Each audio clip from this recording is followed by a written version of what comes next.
મહેસાણાના મેયર ભાગો છો કેમ ડરો છો કેમ પ્રજાના પ્રશ્નોની ચર્ચા કરતા ડરો છો કેમ આ અમે નથી કહેતા, પરંતુ મહેસાણા મહાનગરપાલિકાના 5 કોંગ્રેસના સભ્યો આખી ભાજપની ટીમ ઉપર ભારે પડેલા દેખાઈ રહ્યા છે। આજે બીજી સામાન્ય સભાની અંદર આક્રમક બનેલા કોંગ્રેસના સભ્યોએ મેયરને ભાગતા જોઈ 30 સેકન્ડની અંદર જ સભા પૂર્ણ કરીને ભાગતા જોઈને ભાગેડુના નારા લગાવી પ્રજાના પ્રશ્નો અંગે ચર્ચા ન કરતા હોવાના અને ભ્રષ્ટાચાર એમણે તો મેયર સોનલબેન પ્રજાપતિને અમિતભાઈ પટેલ કોંગ્રેસના સદસ્યએ તો ભ્રષ્ટાચારી કહી દીધા છે।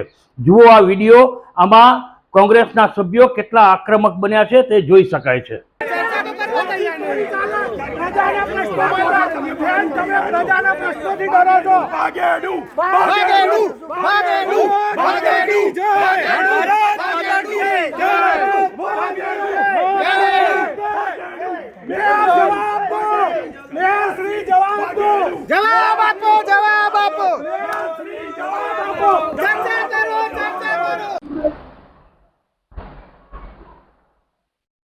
नमस्कार मित्रों, अपना मिजाज न्यूज टीम संजय जानी। आज महेसाणा महानगरपालिकानी बीजी सामान्य सभा योजाई हती, ज्यां एवा सूत्रों संभळाया। विपक्षना ताजेतरमां ज निमणूक पामेला नेता अमित पटेले मेयरने एटले के महानगरपालिकाना मेयर सोनलबेन प्रजापतिने चोख्खुं संभळावी दीधुं के प्रजाना प्रश्नोथी डरो छो केम, डरो छो केम, डरो छो केम। डरो मत, कारण के डरो मत कांग्रेसનું સૂત્ર છે અને અમિત પટેલે આ સૂત્રને અહીં મહાનગરપાલિકામાં ગુંજવી દીધું હતું। એટલું જ નહીં, 30 સેકન્ડની અંદર 26 જેટલા મુદ્દાઓ ઉપર તમામ કામોને મંજૂરીની ભાજપના કાર્યકરોએ મોહર આપી દેતા અને પદાધિકારીઓએ મોહર આપી દેતા તેઓએ આ અંગે વિરોધ નોંધાવ્યો હતો।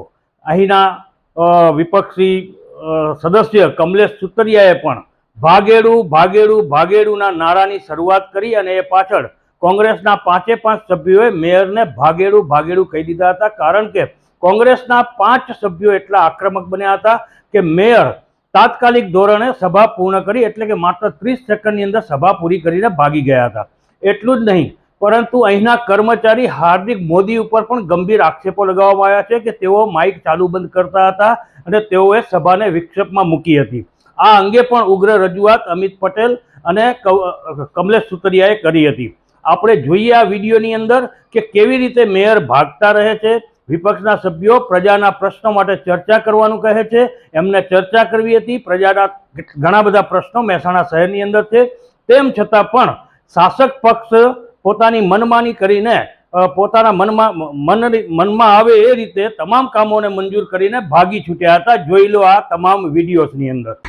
વિરોધ પક્ષની ભૂમિકામાં વિરોધ પક્ષના સાથે કદી રાખતા નથી। ભારતીય જનતા પાર્ટીનું આ શાસન ભ્રષ્ટાચારથી ભરેલું આ શાસન, જેમાં વિરોધ પક્ષની વાત ના કરી પણ પ્રજાજનોના જે પ્રશ્નો હતા, રોડ, લાઇટ, ગટર, વરસાદી પાણીના નિકાલની, એ પ્રશ્નો માટે ચર્ચા કરવાની હતી। આટલી મોટી બહુમતી હોવા છતાં મેયર અને એમના સભ્યો જો આ મંચ અને આ નગરપાલિકાનું બોર્ડ છોડીને ભાગી જતા હોય તો આ નામોશી છે। આવનાર દિવસોમાં પ્રજા એમના જોડે જવાબ માંગશે કે ભાઈ અમે ટેક્સ વેરો ભરીએ છીએ, તમે બોર્ડમાં જે પ્રજાના પ્રશ્નો છે એના માટે કેમ ચર્ચા નથી કરતા? અહીં બેસીને મેયરશ્રીએ જે ચર્ચા કરતા હતા, તમે આપ સૌ ઉપસ્થિત હતા, બધી બહુ મોટી સુફિયાની વાતો કરી કે આપણે શહેરમાં વિકાસ કરવો છે, આમ કરવું છે, અને તરત જ એવું કહેવામાં આવે કે બધા મુદ્દા મંજૂર છે, ચલો સભા પૂર્ણ થઈ ગઈ। તમે ચર્ચાથી ડરો છો, એનો મતલબ કે તમે ભ્રષ્ટાચારી છો, તમે ભ્રષ્ટાચારમાં બધા સામેલ છો અને પ્રજાની વાત તમારે સાંભળવી નથી, એટલે એમ કેમ પ્રકારે તમે બોર્ડ ચાલવા દેતા નથી। એટલે સીધો આક્ષેપ છે કે મેયર પોતે ભ્રષ્ટાચારી છે। તમે 30 સેકન્ડમાં જ માત્ર સભા પૂર્ણ કરીને મારી આ ત્રીજી ટર્મ છે। મેં ક્યારેય આવી સભાઓ જોઈ નહીં। ભારતીય જનતા પાર્ટીના ચૂંટાયેલા સદસ્યોને પણ મારે વિનંતી કરવી છે કે તમારા વિસ્તારના કોઈ પ્રશ્નો જ નથી, શહેરના વિકાસના જો પ્રશ્નો જ તમે ચર્ચા કરો ને, અમે તમારી સાથે સંમત છીએ।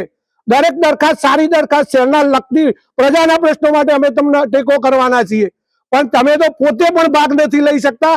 એટલે તમારા ઉપર પણ પ્રજાજનો શર્મથી માથું ઝૂકી જાય કે તમને મત આપીને મોકલ્યા છે।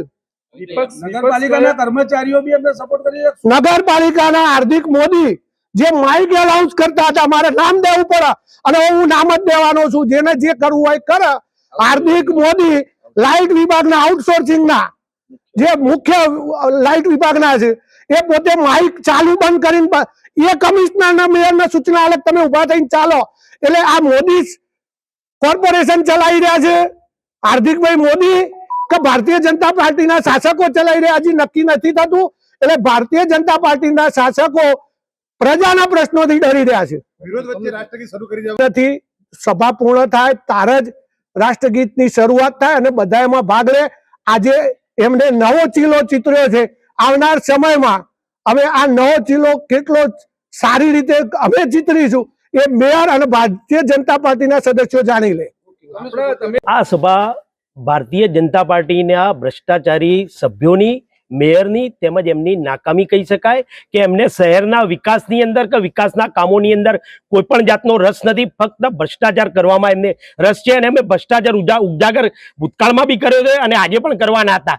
એટલે આરે મેયર શ્રી તેમજ એમની ટીમ તેમજ અધિકારીઓ અહીંયાથી ભાગી ગયા છે. કયો ભ્રષ્ટાચાર તમે ઉજાગર કરવા? અમે ભ્રષ્ટાચાર, ઘણા બધા ભ્રષ્ટાચાર થયેલા છે કે મહેસાણાની અંદર TP4 ની અંદર જે ગેરકાયદેસર રીતે અંદર ત્યાં આગળ દબાણ કરવામાં આવેલા છે એ વિશે ભૂતકાળમાં બી અમે એક પત્ર લખેલ છે. તેમજ આજની સભામાં કોર્પોરેશનની કલમ 44 અન્વયે અમે પ્રશ્ન પણ પૂછેલો છે 27/7/2026. એ આ પ્રશ્નોના જવાબો ન આપવા પડે કારણ કે ભાડું કયો કર્મચારી ઉઘરાવે છે કે કયો અધિકારી કે કયો ભાજપનો પદાધિકારી ઉઘરાવે છે એ ઉજાગર ન થાય એના માટે મહેસાણા મહાનગરપાલિકાનો સુભાષણ કુકસ રોડ ઉપર TP4 માં પ્લોટ આવેલો છે. એ પ્લોટની અંદર લગભગ 2 થી 3 વર્ષથી કોઈ એજન્સી દ્વારા મહેસાણા મહાનગરપાલિકા કે નગરપાલિકા સાથે કોઈ પણ જાતનો એગ્રીમેન્ટ, કરાર, ભાડા કરાર, કોઈ પણ જાતનું પરમિશન વગર ગેરકાયદેસર રીતે ત્યાં આગળ કબજો જમાવીને બેઠા છે. એનું માલ મટીરિયલ, રેતી, સિમેન્ટ, કપચી, પાઇપો એ રીતે એનો ઉપયોગ કરે છે, એટલે કે કોમર્શિયલ ઉપયોગ કરે છે. છતાં પણ મહેસાણા મહાનગરપાલિકાને 1 પણ રૂપિયો ભાડું ચૂકવેલ નથી. આ અંગે આ ભાડું કોણ વસૂલી રહ્યું છે એ તપાસનો વિષય છે. એ માટે અમે પ્રશ્ન પૂછવાના હતા. આની અંદર કોઈ અધિકારી, કર્મચારી કે ભાજપનો કોઈ નેતા સંડોવાયેલો હોય એ ઉજાગર ન થાય તેના માટે મેયર ભાગી ગયા છે.